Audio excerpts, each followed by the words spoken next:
Interior Department kung may sangkot ang Sabi PNP din ng official National sa Commission on Indigenous land grabbing. People, tila hindi naging sensitibo sa kultura ng mga katutubo. Nalilipat po ng tirahan ang gobyerno dahil sa pinapanukalang pabahay para sa kanila.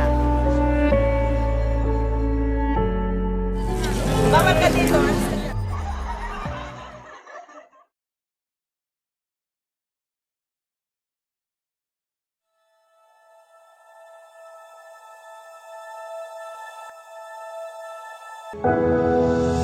Sa probinsya ng Oriental Mindoro, matatagpuan ang bayan ng Bansu, isang lugar na sagana sa kalikasan, kasaysayan at kultura.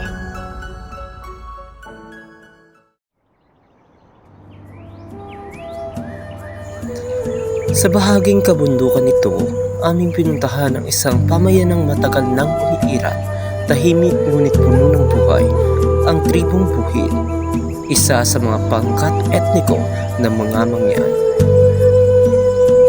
Dahil ang ating kaibigang katutubo ay naninirahan sa mataas at masukal na bahagi ng bayan, inabot kami ng mahigit ilang oras sa aming pag-akyat sa bundok. Binagtas namin ang malawak na kaparangan, tinawid ang ilog at binaybay ang matarik na daan patungo Sitio Pupunan, isa sa mga tirahan ng tribong Buhid.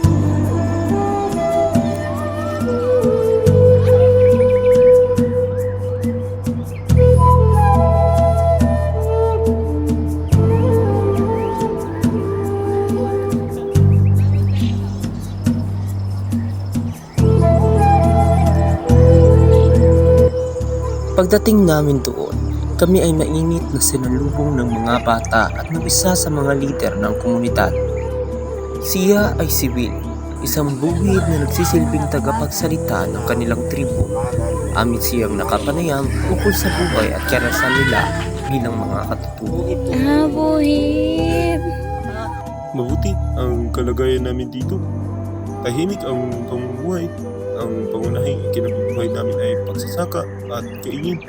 Dito kami kukuha ng pang-araw-araw na pagkain at kabuhayan. Habang kami ay nasa lugar, aming napansin na hindi abot ng linya ng kuryente ang kanilang komunidad. Ngunit ayon kay Will, may kaunting tulong din naman na naiparating ang pamahalaan. May mga ibinigay na solar panel at solar light post para mailaw kami sa gabi. Malaking tulong na rin yun, lalo na sa mga kabataan namin.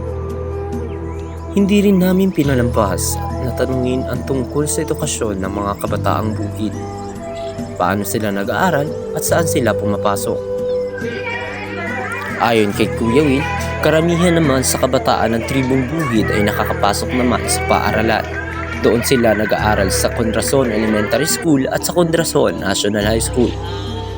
Ngunit may mga mangilan-ngilan na hindi nakakapasok sa paaralan dahil nga may kalayuan ang kanilang tribo sa paaralan. Kaya mahirap sa ilan, isa sa mga problema pa nila, lalo na kung tag-ulan.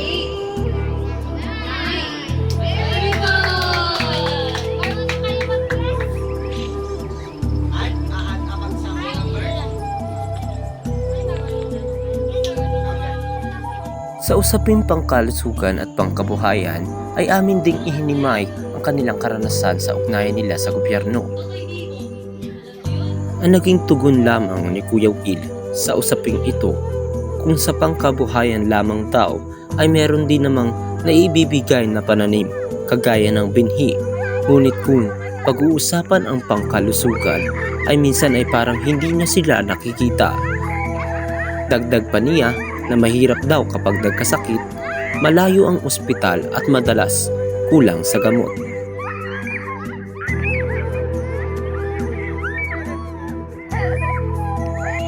Isang bagay ang malinaw, sa kabila ng pagiging malayo sa kabihasnan, nananatiling matatag, masipag at marangal ang tribong Buhid sa gitna ng mga hamon ng modernisasyon at pagkakahiwalay sa pangunahing serbisyo. Kanilang pinangangalagaan ang kanilang kultura, pamumuhay at ugnayan sa kalikasan. Ang tribong Buhid ay paalala sa atin ng kahalagahan ng pagpapakilala at paggalang sa ating katutubong kapatid.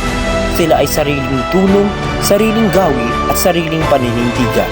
At sa gitna ng bundok ng bansud, sila ay patuloy na nanahan. Buhay na patunay ng kultura ay kayamanang dapat pangalagaan at hindi kalimutan.